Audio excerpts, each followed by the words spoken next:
Yeah, I'll react to that, sure. Iceberg from Paradox is playing. Preemptive like. Original link to the video, top of the description. Below that, link to the Discord. I'd love to have you. So Fermi Paradox is, I think... Yeah, I'll react to that, sure. Oh, you will. Thanks. That was a... I'll react to that, sure. Another video I uploaded. It says that when it finishes processing. So Fermi Paradox is like, if there is life out there, why is it never like showed itself or something like that? I don't exactly know, but it's about that, I think. And I like thinking about aliens. Hello, mortals. In 1901, Guglielmo Marconi sent the first wireless radio transmission over the Atlantic Ocean. This marked a new era of across-the-globe radio communication, which came with an interesting side effect of turning the Earth into a giant radio lighthouse that continuously screams out its location into outer space. Yet, nobody has responded to us. More than that, seemingly no one else has transmitted similar well-ordered radio messages from other planets either. Thanks to Brilliant for sponsoring this video. Out of over 100 billion... I have a giant question before we start. Make sure to use the science file link for Brilliant, guys. So just before we get into it, billion stars in the Milky Way. So just because you haven't heard the radio signal, well, we've only been listening to radio signals for like 100 years max, or something like that. Maybe, and so we would have to tune in at just the moment. Like, what if 1,000 years of radio waves from someone else had just already passed us? And so why are we assuming like, oh, why aren't there any noises out there? Or the same thing, I could be completely wrong. Like, this isn't me like ranting about,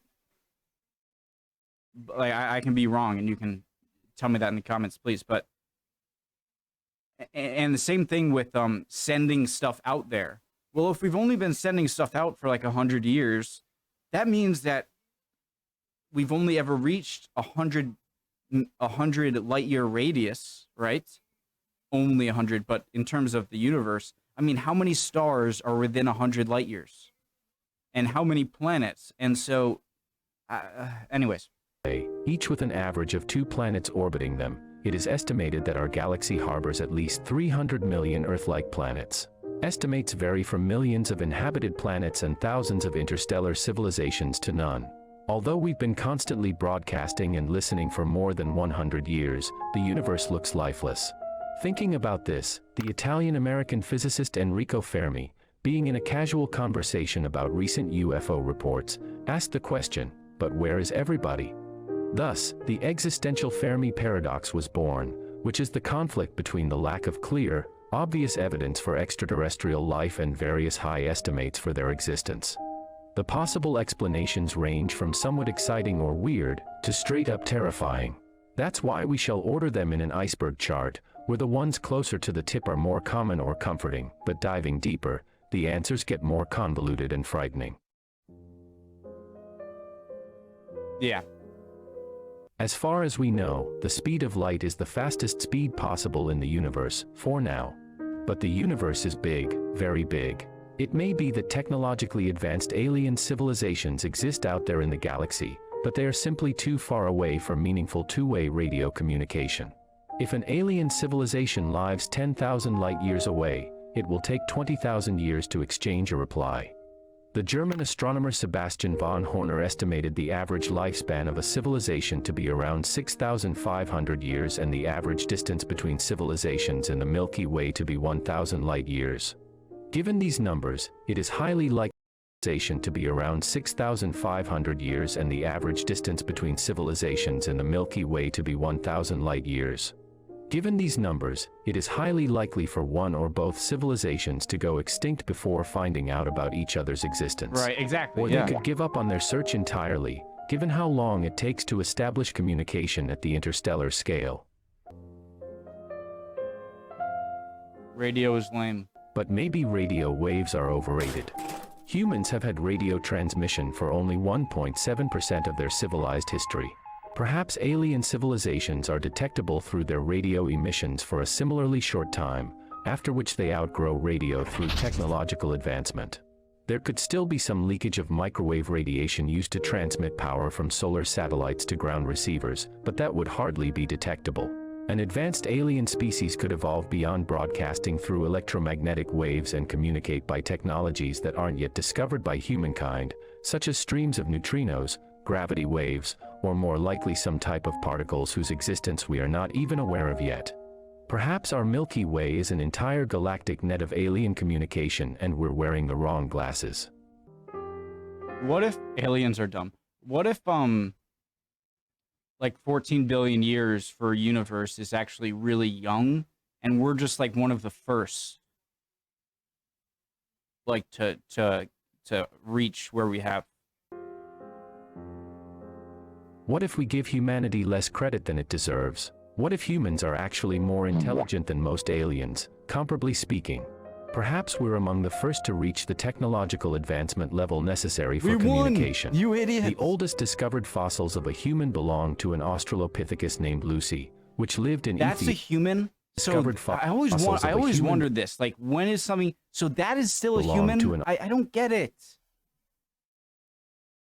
That's a human still?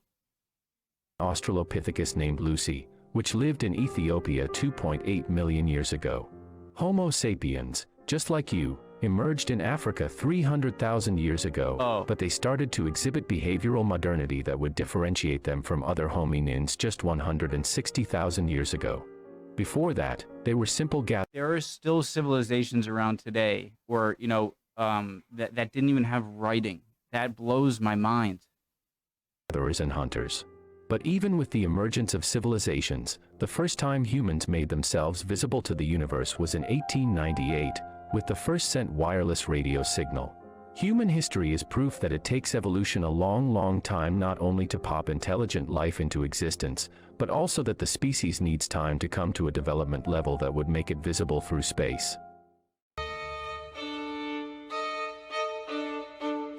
But like the biggest time travel prank ever would be to go back 3,000 years or go back 2,000 years to like the time of the Romans and take a Roman and tell him you're going 2,000 years into the future, but bring him to North Sentinel Island.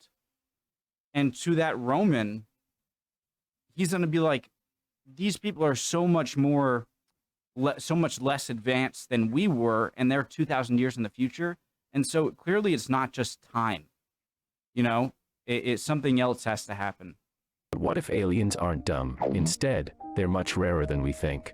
The rare Earth hypothesis states that the origin of life and the evolution of organisms smart enough for communication requires an improbable combination of both astrophysical and geological circumstances. Take a look at our planet. And just in order for intelligent life to evolve here so that you can end up watching meme compilations at 2 a.m., a myriad of complex and precise events had to happen. Our solar system is not too far inside the Milky Way to be bombarded by supernovae. Our planet formed in the sun's habitable zone. We have Jupiter as a giant guardian from meteoroids, a large enough moon that balances the Earth, a magnetosphere, tectonic plates, oceans, the right chemistry of Earth and atmosphere, and most importantly, whatever it was that led the life to transition to multicellular life, sexual reproduction. That's what's so hard. It's like, how can people come up with estimations like, oh, it's likely a 1,000 light year distance between, like, how can you guess the number of life forms in the universe if you don't even know the processes that led it to begin in the first place? Whatever it was that led the life to transition to multicellular life, sexual reproduction. I hope I'm not sounding too confident. I'm more asking questions. Cambrian explosion, and history of Earth and atmosphere, and most importantly, whatever it was that led the life to transition to multicellular life, sexual reproduction, the Cambrian explosion, and, as a result, human intelligence. This could mean that the probability of life appearing is infinitesimally small, let alone an intelligent one, and that Earthlings are the only lucky ones to have evolved into existence, at the very least in our close galactic neighborhood. Yet, What if Earth is treated as some kind of zoo or safari where aliens would intentionally not contact us and stay as invisible as possible in That's from that thing. safari where aliens would That was a cool video. Yeah, this is interesting too. Like, what if we're just like a petri dish, you know? intentionally not contact us and stay as invisible as possible in order to let Earthlings go through their natural evolution and sociocultural development. Perhaps the Great Milky Way Alien Confederacy agreed not to interact with any developing civilization until they have crossed a certain point of maturity. And it's possible if that did happen. Now I'm going really out on a limb, right? But if that did happen, who's to say that they're not all just dead now and forgot about the project? And what if the project on Earth was one of many and it's just still going on and no one's paying attention to it? Such as becoming a Type 1 or Type 2 civilization. We could get a surprise birthday party in some sense. But in the meantime, perhaps an extraterrestrial PhD student in sociology is writing a paper based on the observations of how poorly we are handling our socio-political situations on Earth at the moment. What if we're just a science project for like a 3rd grade alien class? Of course, okay. What if we underestimate how much alien life might differ from that of Earth? Aliens may be psychologically unwilling to attempt to contact other life forms, simply because that's how they are, unlike you curious humans. On the other hand, their math and science could differ radically from those defined on Earth, with different perspectives on the physical world and how it works.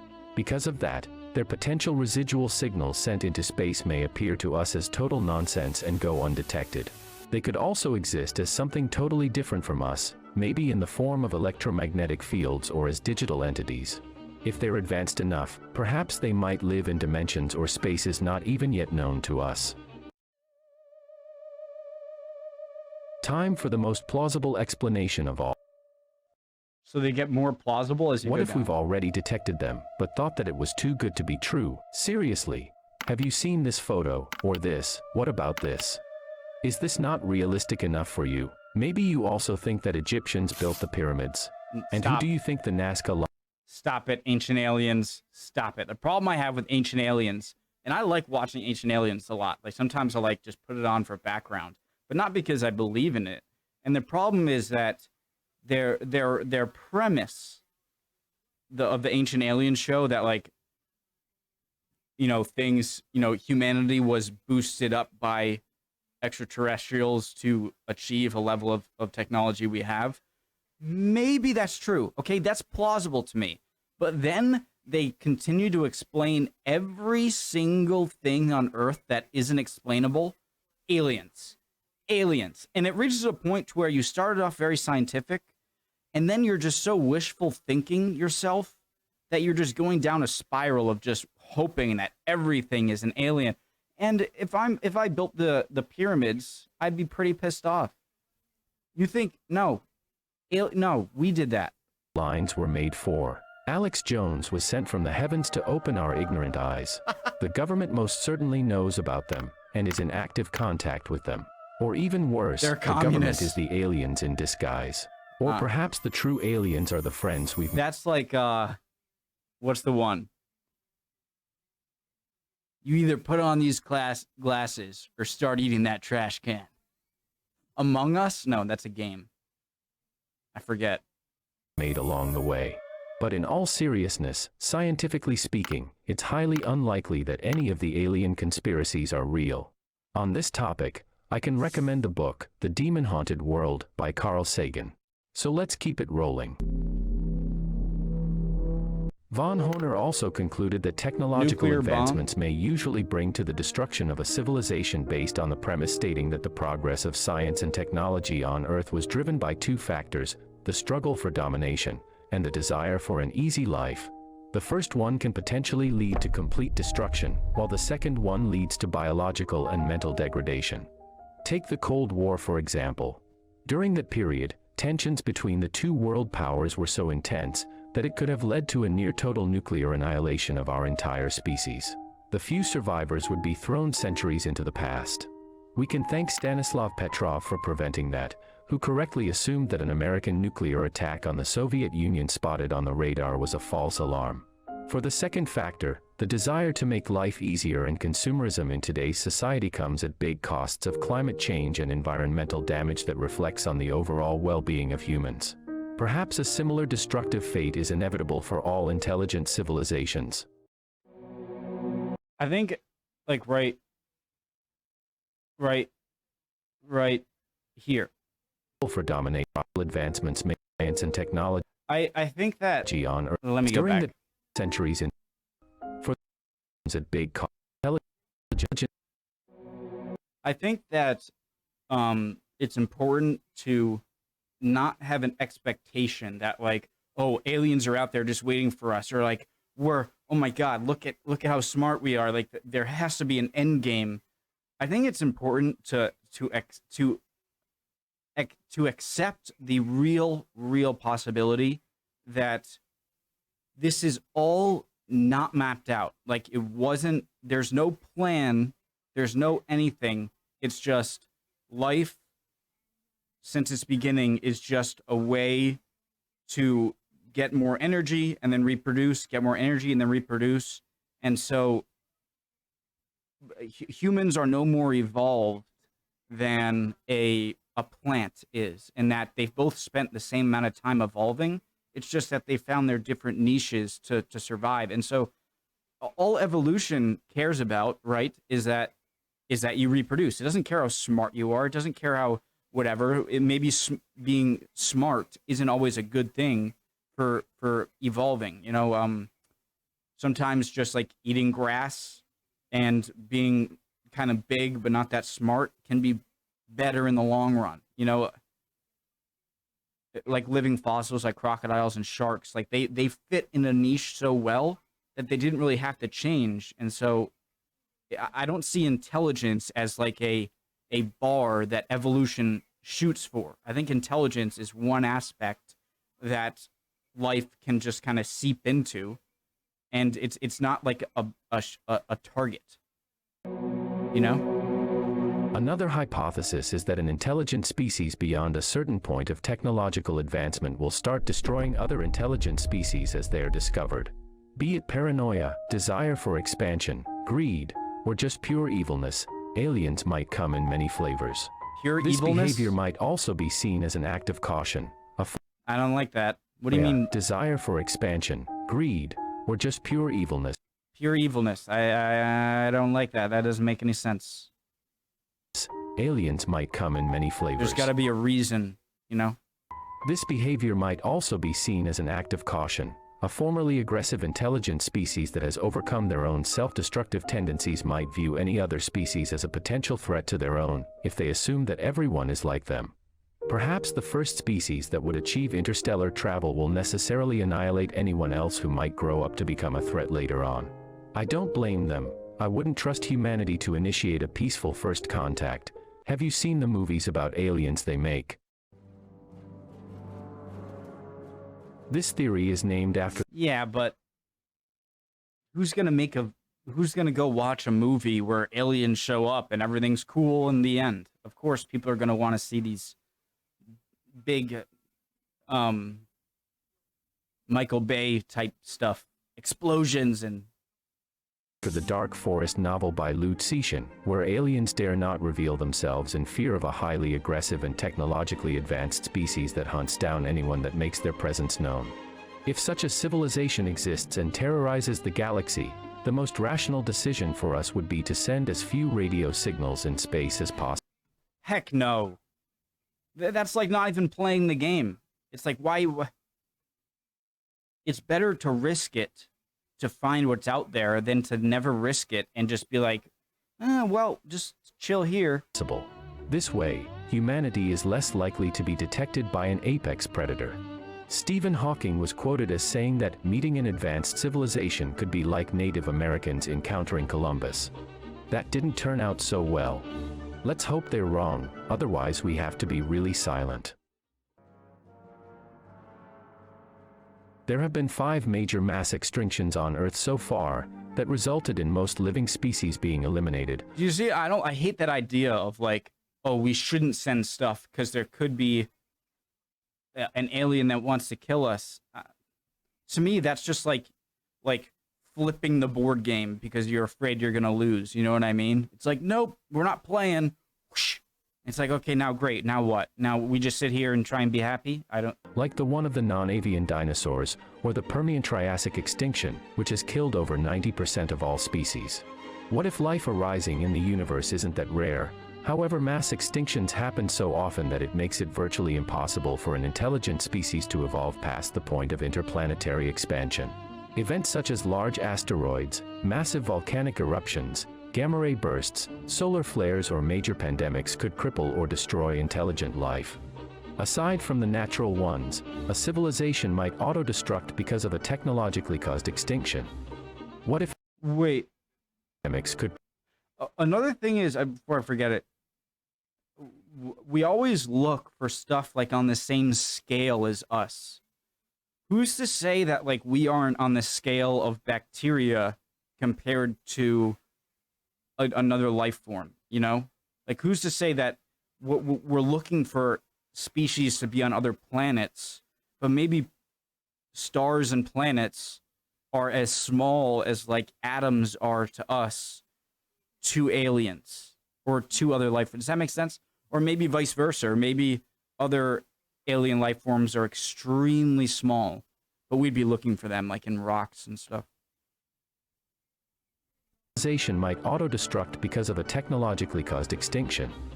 What if every single alien civilization at one point will attempt to develop artificial intelligence, and in all scenarios it will lead to the doom of the species? I'm not hinting at anything. The normal schedule of a human is working in order to be able to survive, while relaxing and enjoying themselves during the rest of the time. But what if the working part was not necessary, and humans could forever indulge in enjoying themselves? That'd be awful. With increasing I don't know. technological advancement, it's only natural that media will become more and more engaging while human labor less and less necessary, and if that comes before interstellar space travel, the intelligent species could lose their interest in expanding outwardly. Moreover, they could lose interest for the entire external physical universe and decide to upload their minds into massive artificial virtual environments, devoid of suffering or problems. Once such environments become self-sufficient, the secluded aliens might orbit a Matryoshka brain without emitting any signals into outer space, living their I think the human species is much too inquisitive to fully give up on exploration. Like maybe most of us, but I feel like throwing exploration out to get all together is kind of crazy. aliens might orbit a Matryoshka brain without emitting any signals into outer space, living their best digital life, which is much more exciting than what the cold and barren universe has to offer. Perhaps such a hedonistic fate awaits all civilizations. Let's hope that the galactic metaverse will at least be cross-platform, so that we can at least digitally join the aliens. The existence of aliens still remains an open mystery. Great minds from all fields of science theorized about possible explanations. Whether you want to join the search for aliens, or simply to deepen your STEM knowledge in order to excel at college, work, or just everyday life, Brilliant has got you covered. It is the best platform for learning math and Make sure to use their link, guys. science interactively, which immerses you in thousands of lessons that use practical exercises to give you a hands-on learning approach.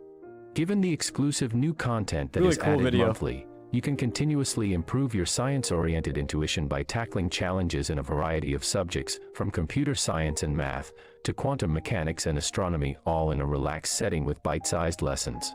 In light of this video's topic, the astrophysics course teaches you all about cosmology and astroanalysis in case you want to deepen your understanding of the other worlds beyond our planet and the mechanics behind. Thanks for watching, everyone. Hope you're doing well. If not, chin up. You'll be good soon. Don't worry. See you guys. Celestial bodies. Expand your knowledge and feed your curiosity today by following the link from the description at brilliant.org/sciencefile. Use it. All right. Bye, guys. See you next time.